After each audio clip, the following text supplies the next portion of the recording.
Hi, welcome to SPR Videos. I'm Peter Loshak. Sitting next to me is Mike Brenner. Today is Tuesday the 8th, and we're going to right now take a quick look at the major conference championships that are coming up starting tomorrow, though the ACC started Kicked today, off right? today. Yep. We're just going to give a rundown of the teams, of some of our impressions of some of the teams, and I have some circled games, some look-ahead games, and I did that in my conference previews in the regular season, and those were generally very successful look-aheads that I had. So let's start with the ACC. Of course, the ACC started today. Now, Miami, Florida has been very good in conference play. Virginia covered 7 out of their last 8, and Virginia Tech kind of under the radar covering. That right? was what I was going to say. Now, and as far as the rest of the conference, this is actually one where I think we're really going to, we might want to expect the unexpected. Anything could happen. Duke, UNC, any of those teams could tank, do well. Notre Dame, they could tank, they could win it all. None of that would be surprising. Do you have anything to say about any teams in the ACC? Well, Miami, I think, also is going to be one to look out for, Pete, because they turn it on when they need to, and that coach has just really got them ready. But I also look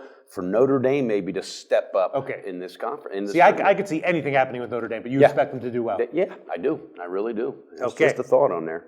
And then UNC, Duke, anything could happen, right? Anything. No real sense of what I got a feeling though Duke might dump early this year. Right. I think somebody's going to knock them out. Yeah. If I had to go one way or the other on Duke, I would definitely be leaning down. As far as circled games, Virginia Tech over BC or Florida State. I guess it's going to be Florida State on Wednesday. Yeah. We don't know what the lines are for these circled games, but this is what I'm going to be looking at. Looking to play on Virginia Tech over Florida State on Wednesday. What do you think? I think that's probably a good call because, as you touched on in the beginning, as of late, they've been covering and under the radar and getting some straight up wins as well. So under the radar for sure, Virginia Tech Hokies. All right, then moving on to the Big 12, Kansas dominating ATS, but they did lose 2 of their last 3 against spread. They won, but they were just a little bit too big of a favorite. They beat Iowa State by 7 or 9 or something? Yeah, little bit too big of a favorite there, right? Yeah. But before that, dominating ATS. West Virginia playing really well. Yes. Close the season with some nice covers. Oklahoma, you know my opinion. Oklahoma, you share it. Generally overvalued. Generally looking to fade. You know my opinion on Texas. We're in disagreement on Texas in general. I'm generally looking to play on them. You're generally looking to fade them. Baylor's been solid actually, and Kansas State and Oklahoma State have both been particularly bad. ATS recently looking to fade both of them. You have anything to say about the Big 12, Mike Brenner? Well, I think West Virginia could be a team under the radar there. Bob Huggins will have them ready defensively. Are they under the radar though? And people know they're good. Well, I know, but I think when it comes to tournament, a little bit. You just don't really, put West Virginia in the talks with Duke and everybody else. So I like them defensively. I think they might make some big noise in the Big 12, along with Kansas. Kansas will definitely be prepared and they'll be ready. But Iowa State, look out for them too. You think so? Yeah. You're a little high. Yeah, Iowa State, I feel like I could go either way on them. You're kind of high on them. And again, with the spread, ATS. Yes. Okay, circled games. Kansas will play Kansas State or Oklahoma State on Thursday. They might crush that team. I think you're right, and I think this little extra rest that they had is going to bode well for them. So, and then also West Virginia plays either Texas Tech or TCU on Thursday. Crusher there too. That would be a good one. Yep. And then if it's West Virginia against Oklahoma on Friday, West Virginia. Yes, right? I think so, and I think they'll get a lot of points on that as well. I think the bookmaker put Oklahoma heavy favorite there. Right. So, you think so? Okay. Then moving on to the Big East, Villanova. Interesting. Actually lost 4 of the last 5 ATS, but actually out of their last 5 games, 4 games came within 1 point of the spread. So the market has a dead-on read with Villanova. Xavier lost the last 2 against spread, but I'm personally generally still high on them. I don't know if that's a mistake or not. Seton Hall killing it at ATS all year long. I was just going to say, there's one not ranked, but look out for them. Yeah. And Butler, unbelievable, covered 8 out of their last 9, but 3 out of the last 4 were very close. So, I'm not sure how high I'm going to be on Butler going forward necessarily. And, of course, DePaul and St. John's look pretty weak, although St. John's can surprise. What do you think about anything? I think DePaul could even pull off an upset over Georgetown. I think so, really? ATS. Right. I think they could cover. I think they're going to get a generous amount of points. That's probably already out. I haven't checked the line, but that game is up, tomorrow. I don't know. Georgetown is just too up and down, and they don't show up, and they don't cover big spreads. Really? Yeah. See, from my perspective, my note on the Big East is that it should be competitive, and that I feel like a lot of the lines, as we've seen with Villanova recently, will be dead on. Yeah. That Georgetown was one of my games that I had circled. I was thinking maybe they'd be a good bet against the ball, but you don't think so? I don't think so. I'm staying away from it. They just scare me like that. And then you got Marquette and St. John's. Yes. And my only circled game involves that. It's I'm assuming that we want to look to play on Xavier over St. John's or Marquette on Thursday. Yeah, what do you absolutely. Think about that? I think Xavier's just ready to go. Yeah, they can dominate a team like St. John's or even Marquette. Marquette can fall flat. No doubt. Moving on to the Big Ten. all about Michigan State. Unbelievable. Michigan State. Unbelievable. I even mentioned in my conference preview, or the top 25 preview that I did, that I thought their last two games is where they might be a little bit vulnerable ATS, and they were in fact a little bit. They won them by smaller margins though, but they still won them. And they even covered. They were a 14.5 point favorite over Ohio State. They still managed to cover that one. Unbelievable. I think we're high on Michigan State. What are your thoughts on Maryland, Pete? Fade. Look at this. Yeah, fade. I have Maryland, Same thing. fade, ... Me too. Okay, there you go.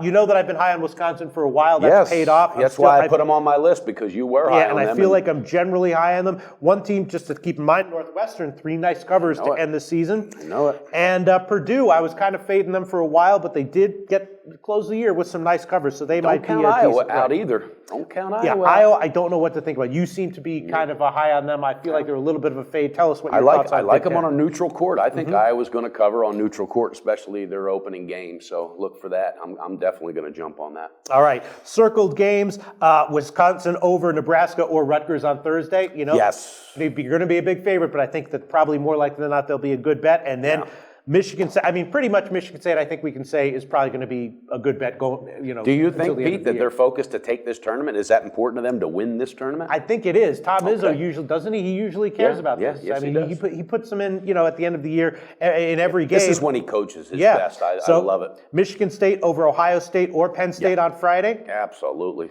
And then again over Maryland or Wisconsin on Saturday.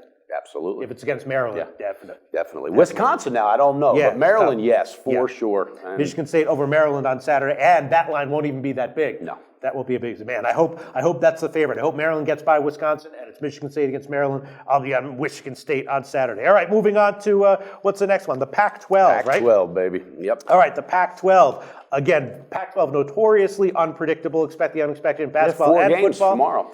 Yeah, Oregon generally seems strong, closed the 3 covers. Utah lost their last game ATS, but they seem strong. And of course, Cal, we've talked about this, obviously closed on a huge ATS run. They did lose their last one, but it was close. What do you have to say about the Pac-12? Well, California was, just look out. I think they will, especially the first 2 games. That's for real, yeah. Yeah, it is. It's for real. And, you got to talk about Arizona. Sean Miller will have these guys ready. Yeah. I think they want this tournament. They want this tournament going into the big dance. So Arizona, I kind of agree with you. I see Arizona as like one of those elite teams that sometimes mails a little when they step it up. They're like an 18-point favorite, win by 35. You're exactly. Like, oh my God, my thoughts exactly. Right. I like them. All right, so circled games, like Brenner, sounds like we're going to be in agreement. Cal over Oregon State or Arizona State on Thursday. No doubt about it. No doubt about that. And then the next game, though, will be against Utah. That might be tough. Utah's a tough team. The spread's going to be a little bit tough. Then another circled game, Arizona over Colorado or Washington State, probably Colorado on Thursday, right? Yeah, Colorado though. Look out! They just, I don't know. They were covering. They were I know,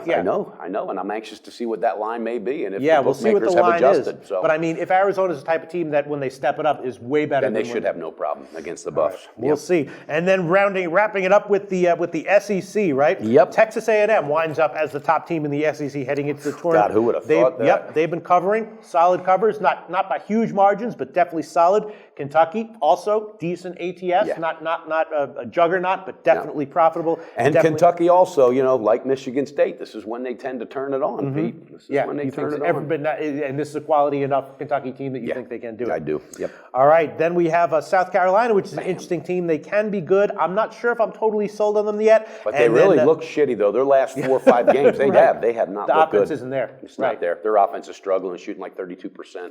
And Frank Martin's got to be scratching his head, boy. So what are you thinking? You're thinking maybe fade more than... I'm thinking fade. That's what I'm thinking as well. Yeah. And then I think a fade train that a lot of people have been on is LSU, right? Yes. They've got Ben Simmons, but they're just overvalued. And that's it. And that's it, right? Yeah. And then another team to note is Florida, very overvalued recently. They did get a nice cover in their last game, but before that, they had lost like 8 of 9 or something like that. What would you have to say about the SEC that we didn't already mention? Well, Florida, I think, is definitely going to be one to fade. I think so, yeah. And I think it comes from, this is a new coach, it's a new team, it's a whole different style, and they're not used to that in this tournament. I see them going out pretty early.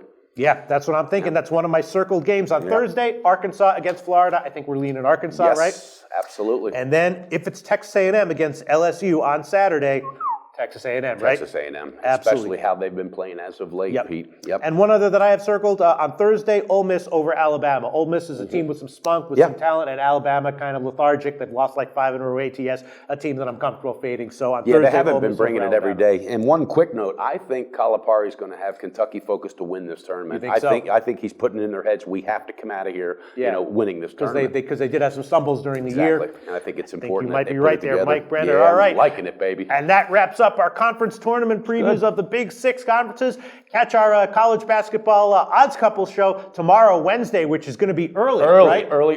In Tune the in morning. early tomorrow. Tune in early and catch it. All right. Beat your book tonight. Okay.